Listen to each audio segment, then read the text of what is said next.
बच्चों, कैसे हैं आप सब लोग। मैं आपका दोस्त आपके अपने YouTube चैनल पढ़ाई लिंक एजुकेशन लिंक आज आपके लिए एक नई वीडियो लेके आया हूँ। पिछली वीडियो में मैंने आपको विविध प्रश्नावली करवा दिया है, उस वीडियो का लिंक इस वीडियो के डिस्क्रिप्शन में दिया हुआ है, आप जल्दी से जाके वीडियो देख लीजिए।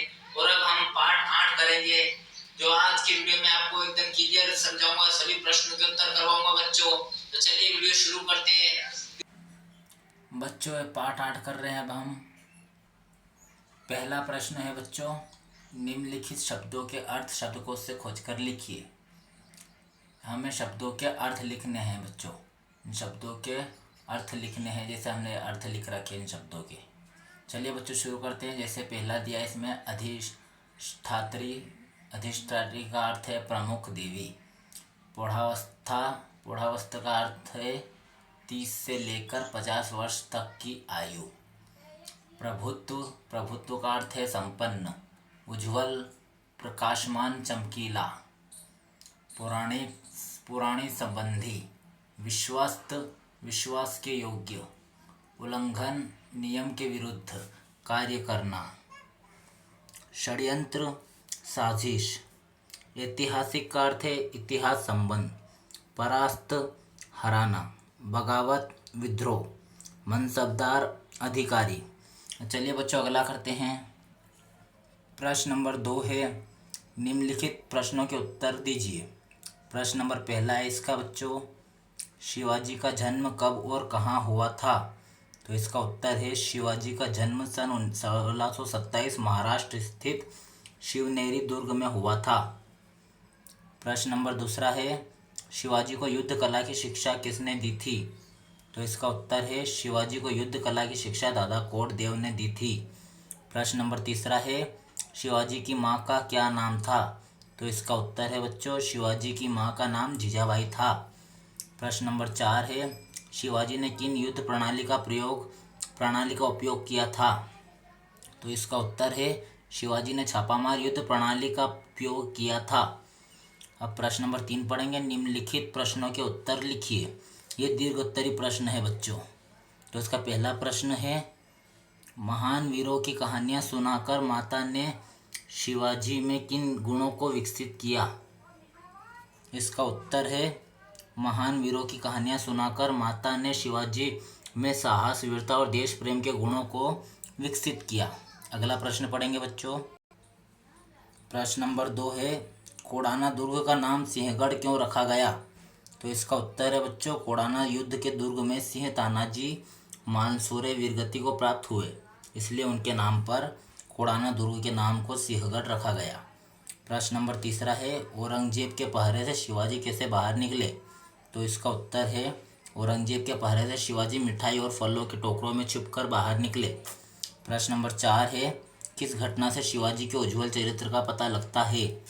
इसका उत्तर है जब शिवाजी के एक सहयोगी अनाची सोमदेव ने कल्याण के सूबेदार के पुत्रवधू को शिवाजी के सामने उपस्थित किया और उन्होंने कल्याण के सूबेदार की पुत्रवधू की तुलना अपनी मां से की। इस घटना से शिवाजी के उज्ज्वल चरित्र का पता लगता है। अगला प्रश्न पढ़ेंगे, प्रश्न नंबर 5। ये बच्चों प्रश्न नंबर 5 है, ठीक है। शिवाजी ने किन किन सेना नायकों को परास्त किया था? तो इसका उत्तर है शिवाजी ने अफजल खां, शाइस्ता खां जैसे अनेक सेना नायकों को परास्त किया था। अब अगला पढ़ेंगे बच्चों। चौथा है, रिक्त स्थानों की पूर्ति कीजिए। तो हमें रिक्त स्थानों में लिखना है बच्चों। ये पहला दिया है, शिवाजी के सर्वप्रथम छापामार युद्ध प्रणाली का उपयोग किया।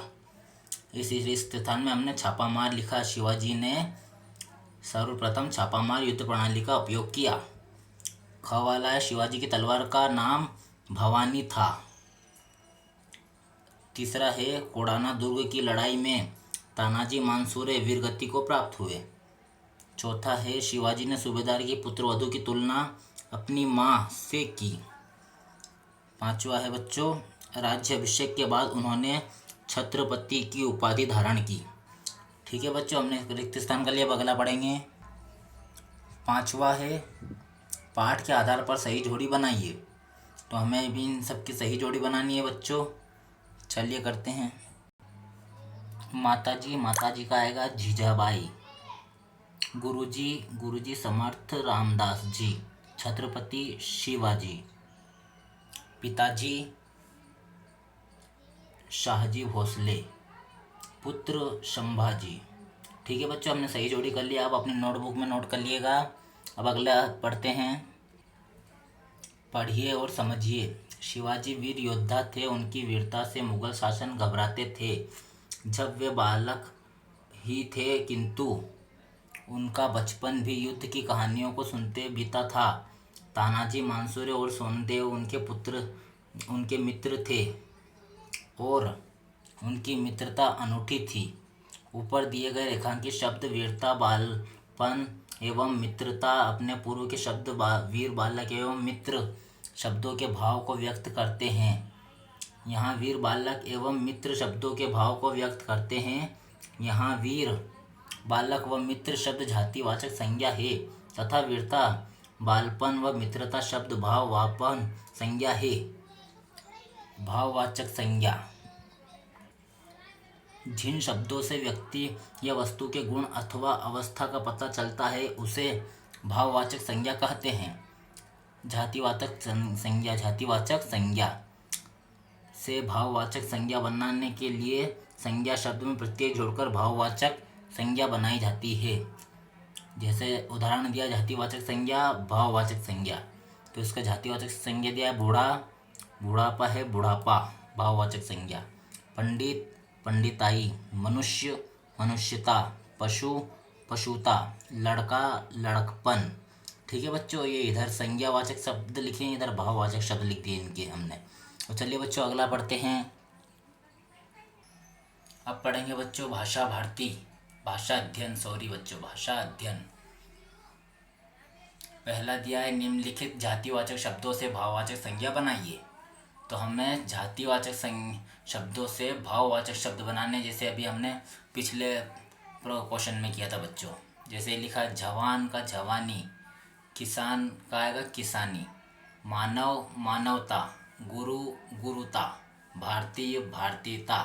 ठीक है बच्चों, हमने ये कर लिया। अब अगला पढ़ेंगे। प्रश्न नंबर 2, नीचे दिए गए मुहावरों का वाक्यों में प्रयोग कीजिए। खून खोलना, छुमंतर होना, छक्के छुटना, दांत खट्टे करना। तो उनका वाक्यों में प्रयोग किया है बच्चों। जैसे खून खोलना का वाक्यों में प्रयोग है, पुलवामा हमले की खबर सुनकर सैनिकों को खून खोलने लगा। पुलवामा हमले की खबर सुनकर सैनिकों का खून खोलने लगा। ठीक है बच्चों, अब ये दूसरा है छूमंतर होना। शिवाजी चुपचाप टोकरों में बैठकर छूमंतर हो गए। अगला है छक्के छूटना। भारत के वीरों ने अंग्रेजों के छक्के छुड़ा दिए थे। दांत खट्टे करना। शिवाजी ने अफजल खां की सेना के दांत खट्टे कर दिए। ये भी कर लिया है बच्चों। अब अगला पढ़ेंगे तीसरा, निम्नलिखित अनुच्छेद में उचित विराम चिन्हों का प्रयोग कीजिए। जैसे हमें ये जो हमें शब्द दिए हुए बच्चों, इनमें हमें विराम चिन्ह लगा हुआ नहीं दिया कहीं पे भी, तो हमें इनमें विराम चिन्ह का प्रयोग करना है। शब्द को ब्रह्मा कहा गया है। शब्दों का अध्ययन ब्रह्मा उपासना है। शब्दों में बड़ी शक्ति है, जोड़ने की भी और कोई तोड़ने की भी। कृष्ण के शब्दों ने अर्जुन को कर्मवीर और योगनिष्ठ बना दिया है और द्रौपदी के 2 शब्दों से महाभारत ठन गया। तो बच्चों इनमें हमें कहीं पे भी विराम चिन्ह नहीं दिख रहा है। जैसे इस तरह का विराम चिन्ह, इस तरह का बच्चों, इस तरह का विराम चिन्ह, ये अब हम इनमें लगाएंगे बच्चों। यहाँ पर विराम चिन्ह आएगा, यहाँ पर भी विराम चिन्ह आएगा। ठीक है बच्चों, अब हम इसका हल करते हैं इसको भी। तो बच्चों हमने इनमें विराम चिन्ह का प्रयोग किया। जैसे आप देख लीजिए,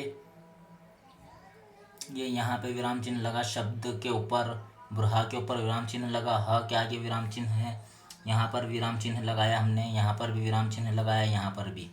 ठीक है बच्चों, जिस तरह इस पूरी कविता को, पूरी लाइन को हमने विराम चिन्ह के रूप में लिखा है, तो ये सही से लिखी हुई है। अब पढ़ते हैं इसको। शब्द को ब्रहा कहा गया है। शब्दों का अध्ययन ब्रहा उपासना है। शब्दों में बड़ी शक्ति है, जोड़ने की भी और तोड़ने की भी। कृष्ण के शब्दों ने अर्जुन को कर्मवीर और योगनिष्ठ बना दिया है और द्रौपदी के 2 शब्दों से महाभारत ठन गया है। ठीक है बच्चों, अगला करते हैं। अब बच्चों इसका चौथा पढ़ेंगे। निम्नलिखित वाक्यों से क्रिया शब्द तथा सहायक क्रियाएं पहचान कर लिखिए। सब लोग अपने घरों की सफाई कर रहे थे। एकता को आज बाहर जाना है। उसे कार्यक्रम में नाचना है। उसने माँ से कहा मेरा सब सामान अच्छे से रख देना। तो बच्चों हमें इसमें से क्रिया शब्द या सहायक क्रियाएं अलग अलग लिखनी है। क्रिया शब्द और सहायक क्रियाएं अलग अलग लिखनी है। ठीक है बच्चों, ये बच्चों क्रिया शब्द है, ये सहायक क्रियाएं। अब ये हमने यहाँ पे उत्तर में लिखे हैं, इसके क्रियाएं पहले लिखी है। जैसे क्रिया शब्द है इसके सफाई करना, बाहर जाना, नाचना, रखना। और सहायक क्रियाएं हैं रहे थे, हैं। ठीक है बच्चों, ये भी हमने कर लिया। अब अगला पढ़ेंगे। अब 5वां प्रश्न पढ़ेंगे बच्चों। निम्नलिखित क्रिया शब्दों से वाक्य बनाए और वाक्य में सहायक क्रियाओं को रेखांकित कीजिए। जैसे इसमें पहला दिया खेलना, खेलना का मुझे खेलना पसंद है। रहना, मुझे 3 साल तक इस मकान में रहना है। हंसना, तुम क्यों हंस रहे हो। गाना, वह गाना गा रही है। उठना, वह कुर्सी से उठ रहा था। ठीक है बच्चों, हमने इन सभी शब्दों को वाक्यों में प्रयोग कर दिया है। तो बच्चों हमने चैप्टर पूरा कर लिया है। अब अगले वीडियो में हम आपसे मिलेंगे पाठ 9 में। तो चलिए बच्चों, आप जल्दी से इस वीडियो को शेयर कर दीजिए सभी बच्चों में, ताकि सभी बच्चे अपनी पढ़ाई पूरी कर पाएँ। और वीडियो अच्छा लगे तो वीडियो को लाइक कर दीजिए, चैनल को सब्सक्राइब कर लीजिए। और आप सभी लोग को कोई कुछ भी प्रॉब्लम हो तो मुझे कमेंट बॉक्स में कमेंट ज़रूर करें बच्चों। मैं आपकी हर प्रश्न के उत्तर दूंगा बच्चों, आपके हर सवाल का जवाब दूंगा। ठीक है बच्चों, अब आपसे अलविदा लेते हैं। जय हिंद, जय भारत।